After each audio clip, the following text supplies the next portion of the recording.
Abang, satu kata buat Tanjung Bunga yang mayoritas petani tapi makan minum pakai ekspor dari wilayah lain.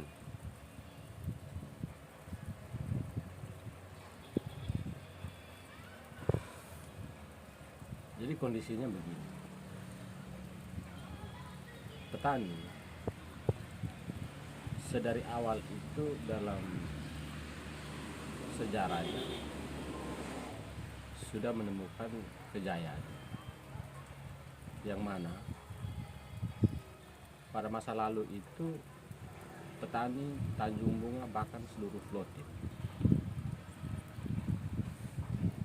sudah punya kemampuan untuk memandirikan dirinya yang bisa diukur dengan kemampuan para orang tua leluhur kita dulu untuk membayar belis ketika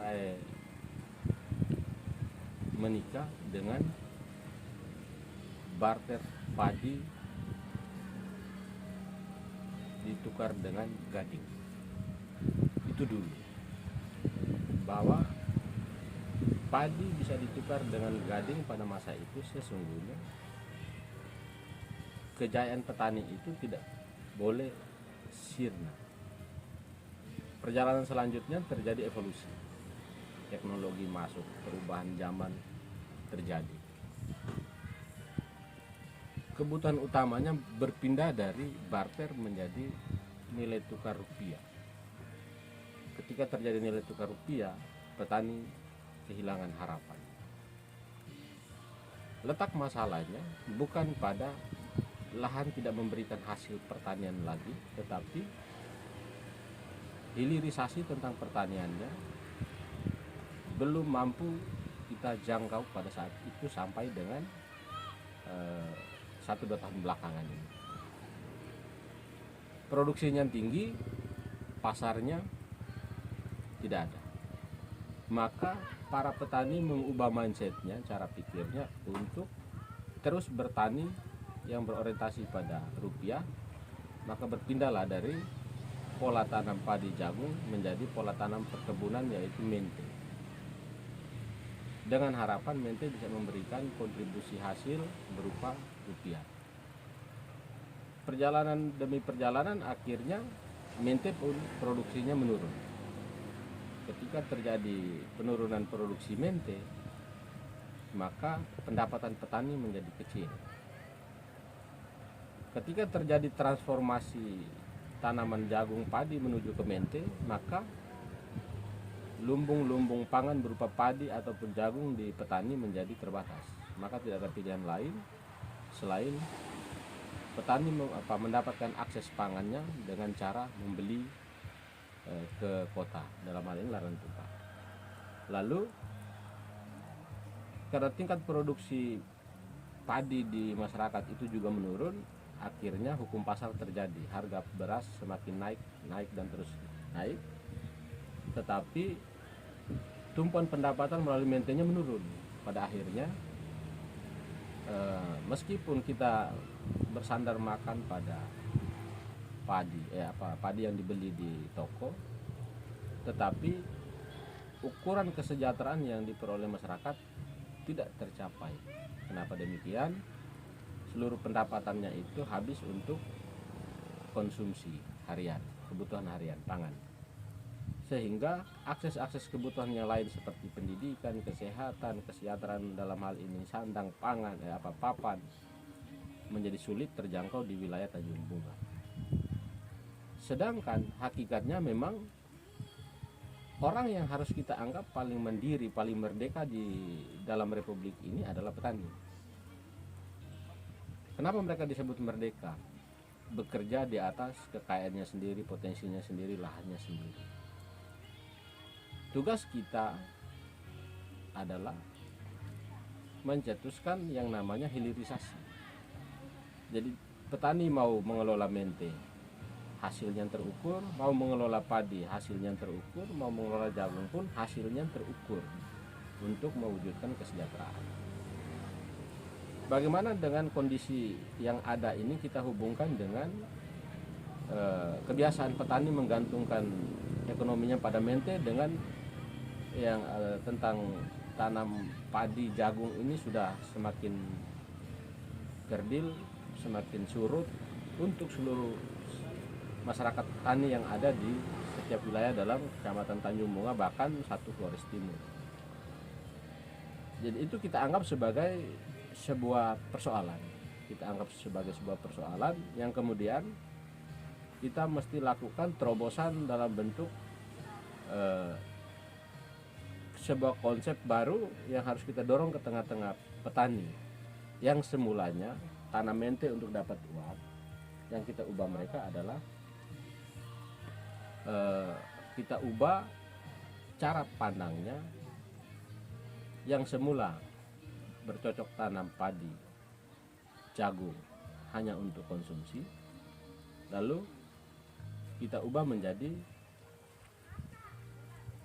membangun sektor usaha pertanian kepada seluruh masyarakat petani dengan jaminan proses hilirisasi kita lakukan, yang mana mulai dari menyiapkan lahan sampai kepada produksi, kemudian setelah produksi hasil-hasil produksi pertanian itu didorong keluar. Tentunya yang pertama untuk memenuhi kebutuhan pangan, sisa dari kebutuhan pangan, kelebihan dari kebutuhan tersebut didorong menjadi nilai ekonomi. Bagaimana proses hilirisasi itu kita wujudkan? Saya secara pribadi sudah mencoba merilis semenjak tahun 2019. Kita mencoba mendekatkan hubungan produktivitas petani kepada market-market besar seukuran nasional. Dari situ terbuka bahwa betul seorang petani itu semestinya mandiri merdeka di atas potensinya sendiri. Nah, proses hilirisasi itu kemudian didorong masuk ke tengah-tengah masyarakat.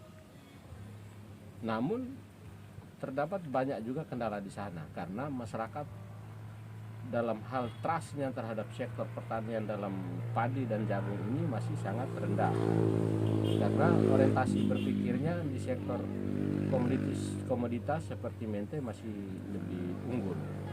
Oleh karena itu, dalam waktu dari saat sekarang ini ke depan, kita terus mendorong, mengedukasi sampai kepada memberi contoh kepada petani bahwa mengelola sektor pertanian di bidang pangan dalam hal padi dan jagung itu sebetulnya memberikan kesejahteraan dan kemandirian di tengah-tengah masyarakat petani itu sendiri. Nah, bagaimana tentang gambaran ekonomi soal padi dan jagung di tengah masyarakat petani yang ada di Tanjung Bunga khusus, lalu Flores Timur secara umum? Dalam studi riset yang secara pribadi saya lakukan sejak tahun 2022 kemarin telah memberikan hasil riset di sektor tanaman padi dan juga di sektor tanaman jagung. Tanaman jagung ketika kita kelola di atas lahan yang efisiensi lahannya sangat baik, maka sesuai dengan data riset itu menghasilkan produktivitas jagung 7-12 ton dalam 1 hektar. Yang artinya 7-12 ton ini ditukar menjadi nilai rupiah, maka dengan kondisi harga pasar kita taksir taruhlah yang berkembang hari ini adalah 4.500, itu peluang pendapatan petani kotor di angka kisaran 35 sampai dengan 50 juta dalam sekali panen. Nah, pencapaian pendapatan sebesar 35 sampai 50 itu kalau kita tukar dalam setara sosial masyarakat, 35 seukuran pegawai negeri golongan 3. 50 itu pegawai negeri kesehatan atau pendidikan yang mendapat sertifikasi khusus. Lalu bagaimana mungkin kita anggap sektor pertanian menjadi bukan sektor unggulan di tengah-tengah masyarakat kita? Oleh karena itu, agar mata rantai pasar pangan kita ini diputuskan, ajakannya cuma satu, yang akan kemudian menjadi komitmen kita bersama, yaitu kita kembalikan seluruh masyarakat tani ke habitatnya masing-masing. Petani jagung pulang ke pertanian jagung, yang punya potensi padi, lahan untuk cocok tanam padi, kita kembalikan untuk mengurus sektor tanaman pangan dalam bentuk padi. Pada petani yang memang punya potensi ada di laut, kita kembalikan mereka untuk menjadi masyarakat tani nelayan. Lalu tanpa kita abaikan produktivitas lainnya seperti tanaman mente, kemiri, kelapa, dan lain-lainnya. Pada prinsipnya sederhana, ketika kita dorong masyarakat kembali ke habitatnya, maka kita sertakan yang namanya intervensi kebijakan yang mumpuni.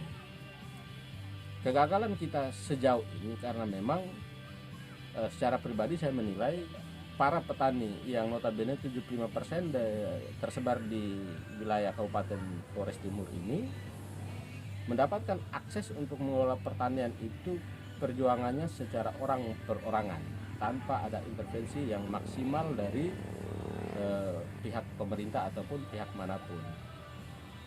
Yang terjadi malah dengan keterbatasan kemampuan yang dimiliki petani itu sendiri, petani berusaha mencoba untuk memenuhi seluruh kebutuhan hidupnya dengan perjuangannya secara individual. Kalaupun terjadi itu perjuangan secara kelompok, tetapi itu kita tetap nilai sebagai perjuangan perorangan karena tanpa ada intervensi kebijakan yang merata, yang unggul, yang prioritas dari kebijakan negara, pemerintah terhadap pertanian. Nah, andai kata itu kita dorong menjadi kebijakan yang serius, kebijakan yang unggul di tengah masyarakat kita melalui kebijakan pemerintah daerah ataupun masyarakat secara sadar untuk mengelola potensinya secara maksimal, saya sendiri berkeyakinan bahwa mata rantai kita untuk bergantung pada sektor pangan dari daerah lain menjadi semakin kecil. Siapa bilang kita tidak sanggup?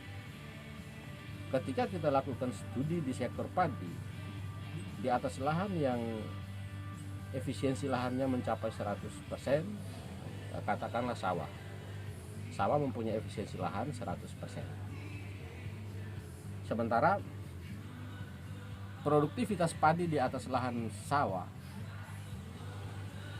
untuk menghasilkan gabah padi di atas lahan sawah itu mencapai 6 sampai 7 ton dalam 1 hektar. Lalu untuk menjadi beras di atas gabah padi sebanyak 6 atau 7 ton itu, nilai tukarnya mencapai 60% dari gabah. Yang artinya 6 sampai 7 ton menjadi beras itu kisaran sekitar 3,5 sampai 4 ton. Kalau 3,5 ton sampai 4 ton ini dinilai rupiahkan dengan kondisi harga beras sekarang, beras medium senilai 15.000 di Kota Larantuka, maka sudah jelas pendapatan petani itu di atas 45 sampai 60. Jadi mau main padi, mau main jagung, petani tetap sejahtera. Tantangannya adalah masyarakat kita belum menyadari kalau padi dan jagung di atas lahan yang dia miliki punya potensi yang sangat besar. Kerja keras kita yaitu menyadarkan para petani untuk kembali ke habitatnya, bercocok tanam padi, bercocok tanam jagung, sehingga ukuran-ukuran kesejahteraan itu bisa dicapai oleh petani itu sendiri sebelum intervensi dari pihak pemerintah secara massal. Nah, dengan kemampuannya sendiri saja sudah bisa memberikan kontribusi hasil sampai dengan bisa menemukan tingkat kesejahteraan di tengah-tengah masyarakat, apalagi kalau ini didorong menjadi kebijakan skala daerah, maka sudah tentu mengembangkan pertanian secara massal di tengah-tengah masyarakat major 75% petani ini, otomatis daerah ini akan maju sendiri. Karena Dengan meningkatnya kesejahteraan para petani, pendapatan para petani, otomatis daya beli di tengah-tengah daerah kita ini akan meningkat. Ketika daya beli itu meningkat, maka tidak ada lagi gap sosial di tengah-tengah masyarakat. Semua masyarakat mempunyai kesempatan untuk memperoleh kesejahteraan. Itulah kenapa gambaran sektor pertanian ini menjadi penting. Meskipun kenyataan hari ini kita masih mengakses pangan itu bertumpu pada tanaman pangan padi yang bersumber dari daerah lain, notabene lebih banyak dari Sulawesi, tidak menutup kemungkinan untuk kita berusaha, kita membangun komitmen, kita membangun konsep untuk kita kembali bertani dan temukan kesejahteraan. Nah, oleh karena itu, melalui ruang singkat ini, saya menyampaikan kepada seluruh masyarakat petani, jangan takut bertani. Karena menjadi petani, kita sebetulnya sedang menemukan kemandirian kita mewujudkan kemerdekaan kita, dan kita menciptakan kesejahteraan kita tanpa intervensi oleh pihak manapun. Asal kita rajin, kita fokus, dan kita rawat potensi usaha kita di sektor pertanian seperti kita rawat diri kita sendiri. Itu saja kesempatan kali ini. Kurang dan lebihnya mari kita diskusi bersama.